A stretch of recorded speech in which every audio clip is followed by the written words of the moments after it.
On connaissait l'artiste, la crise que traverse son pays, le Burundi, depuis le mois d'avril, a révélé la militante opposée à la politique conduite par Pierre Nkurunziza. Dans une lettre ouverte adressée à ses sœurs et frères africains, elle les alerte sur l'actuelle dérive ethnique qui n'est pas sans rappeler les violences qu'a connues le pays en 1962 et en 1993. Kadjaline, bonjour. Bonjour. Au secrétaire général de l'ONU qui s'est rendu cette semaine à Bujumbura, Pierre Nkurunziza a concédé la tenue d'un dialogue auquel ne pourraient pas participer les personnes engagées dans des actes de violence. Si la situation n'était pas aussi dramatique, cela prêterait à sourire, car Pierre Nkurunziza est le premier à avoir réprimé les manifestations. Est-ce que la tension peut baisser? Enfin, pour moi, il ne s'est rien passé. Je pense que M. Ban Ki-moon a fait un voyage pour rien, parce qu'il a accepté, Nkurunziza a accepté le dialogue, mais c'est lui qui choisit avec qui il dialogue. Donc rien n'a changé, absolument rien. Il a dit la même chose que d'habitude. Oui, je veux bien le dialogue, pas avec celui-ci, pas avec le Sénarède, pas avec le... Enfin, c'est lui qui choisit. Donc pour moi, ça n'a pas évolué. Il n'y a rien qui a changé. Est-ce que l'arrivée de la délégation de 5 chefs d'État mandatée par l'Union africaine est un signe d'espoir, quand on sait malgré tout que la force qui proposait, que l'Union africaine avait proposée, a été refusée par Nkurunziza? C'est le dernier espoir. Pour moi, c'est notre dernier espoir. Et la force de 5000 hommes que l'Union africaine avait prévue, de gré ou de force. Tout au départ, Mme Zuma avait dit de gré ou de force. Mais au dernier sommet, elle s'est rétractée. Au dernier sommet, elle n'a même pas parlé. C'est le président Déby qui venait de prendre la présidence de l'Union africaine qui a décidé que quand même, il y avait un peu de décence. On va envoyer une haute délégation de chefs d'État de haut niveau pour essayer de convaincre Nkurunziza. Donc pour nous, c'est le dernier espoir. S'ils reviennent bredouille, parce qu'il faut quand même considérer que depuis le mois d'avril, les pays East African Community, les pays d'Afrique de l'Est, l'Union africaine, l'Union européenne, les Nations unies, les pays donateurs, tout le monde a essayé et tout le monde a échoué. Donc si cette délégation de ce niveau-là, c'est quand même rare d'avoir 4 chefs d'État et un chef de gouvernement, donc un Premier ministre qui se déplace au chevet d'un si petit pays. Mais est-ce que toutes ces interventions ne sont-elles pas tardives? Parce qu'il s'est quand même écoulé 10 mois sans rien depuis le mois d'avril. Ben, sans rien, c'est ça. C'est-à-dire qu'il n'arrête pas de venir et de repartir bredouille. Mais ce que je ne comprends pas, c'est comment a-t-on laissé faire ça? Non, mais quel est le pouvoir de M. Nkurunziza? Pourquoi tant de douceur, je dirais presque? Parce que tout de même, il faut se rappeler qu'il y a à peu près 300 000 personnes qui sont réfugiées à l'extérieur. Il faut se rappeler que tous les opposants sont partis.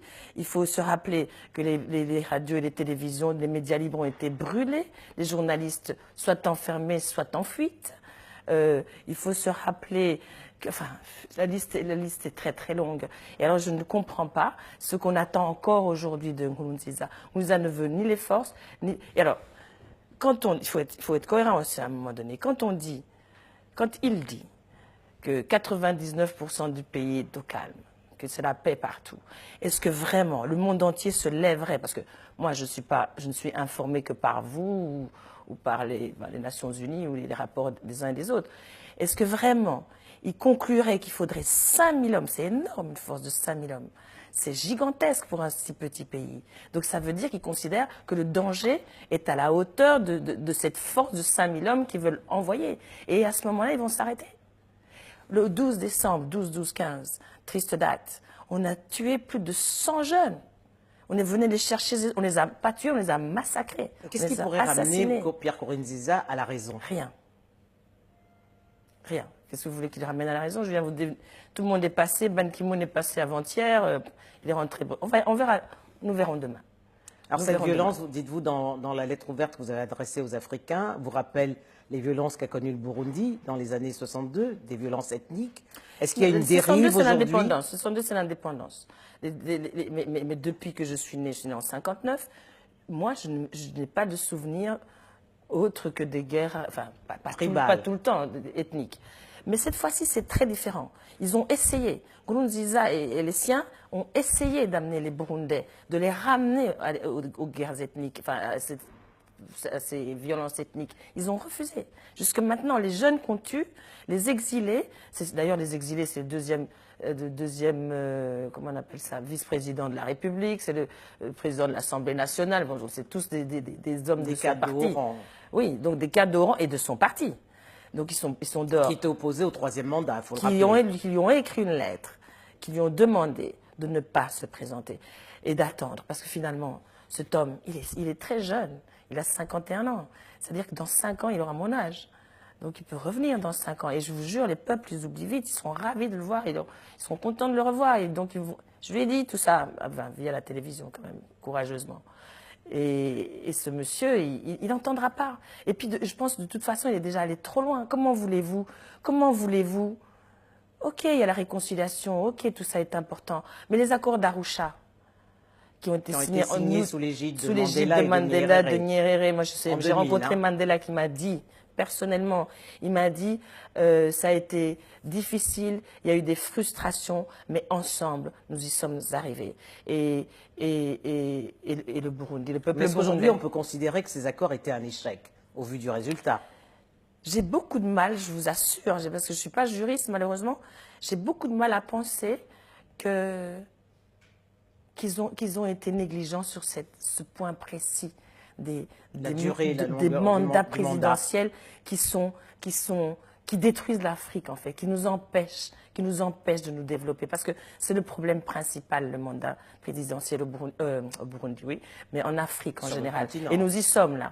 Parce que, je suis désolée, mais combien de chefs d'État sont au pouvoir depuis plus de 25 ans? Et vous imaginez. Mais ceux qui n'ont pas réussi à faire en 25 ans, ils vont le faire maintenant?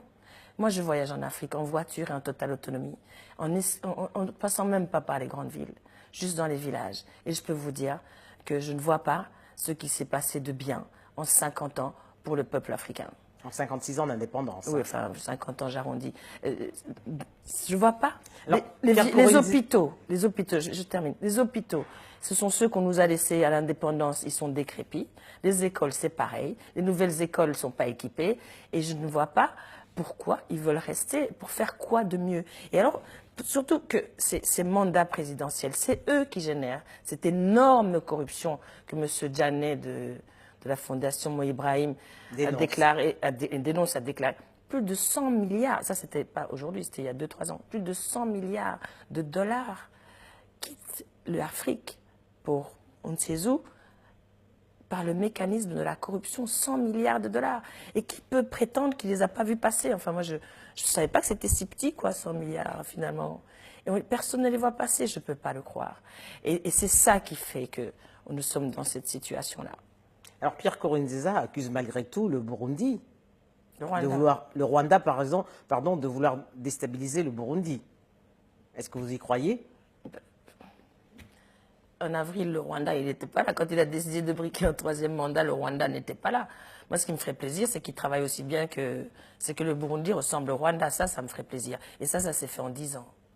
Donc, en même temps, les 10 ans, il aurait pu le faire. Qu'est-ce qu'il a fait en 10 ans? Au Rwanda s'est posé également la question du mandat de Paul Kagame. Oui, vous voyez comme chacun règle ça à sa manière. Chacun règle ça à sa manière. Mais je ne sais pas comment s'est passée cette pétition de 2 millions de voix, je pense, qui réclamait que Kagame se représente. Mais il y a aussi un rapport du PNUD qui dit que le Rwanda est le pays qui a fait le plus de progrès dans le monde ces 25 dernières années. Moi, j'aurais un président comme ça, je le garde. Je le garde. C'est à ce moment-là que ça se complique pour moi, les mandats. Mais je le garde. Parce que moi, je rêverais qu'on parle de toute l'Afrique comme ça, qu'on dise que l'Afrique a fait le continent qui a fait le plus de progrès au monde en 25 ans. Vous voyez ce que je veux dire? Donc, on ne peut pas comparer les situations. Aujourd'hui, j'ai entendu... Bon, je m'excuse de passer à autre chose, mais quand j'entends que M. Compaoré est devenu ivoirien, les bras m'en tombent. Quelqu'un m'a dit, tu as du courage de dire ces choses-là. Ce n'est pas du courage, c'est de la tristesse. Je suis désespérée. Parce que moi, M. Ouattara et M. Macky Sall, pour moi, c'était la nouvelle Afrique, quoi, celle qui va nous amener... la nouvelle classe dirigeante. Oui, celle qui... Non, là, M. Macky Sall, qui tout à coup découvre qu'il ne peut pas ramener son mandat à 5 ans. Mais je n'en crois pas un mot. Personne ne peut croire une chose pareille. Et si Et s'il ne le savait pas, c'est grave. Parce que c'est un chef d'État, il doit savoir ces choses-là. Et il a été élu, vraiment, c'était un des points essentiels. Il a été élu sur une constitution pour un mandat de 7 ans. Hein. Oui, mais il a été élu. Les électeurs ont beaucoup apprécié ce nouveau président qui arrive, qui en début de mandat disent enfin, avant même d'être élu. Ce sont des propos de campagne. Ce sont des propos, oui, c'est sûr que ce sont des propos de campagne et que les peuples ne font qu'espérer encore qu'un jour quelqu'un viendra et tiendra sa promesse. Mais c'est une nouvelle trahison. Et puis moi, ça me fait peur parce que je me dis, mais alors ça ne changera jamais. Mais mon espoir, j'ai quand même de l'espoir. Vous tremblez toujours pour les enfants du Burundi? Plus que jamais, je reçois tous les matins des images abominables.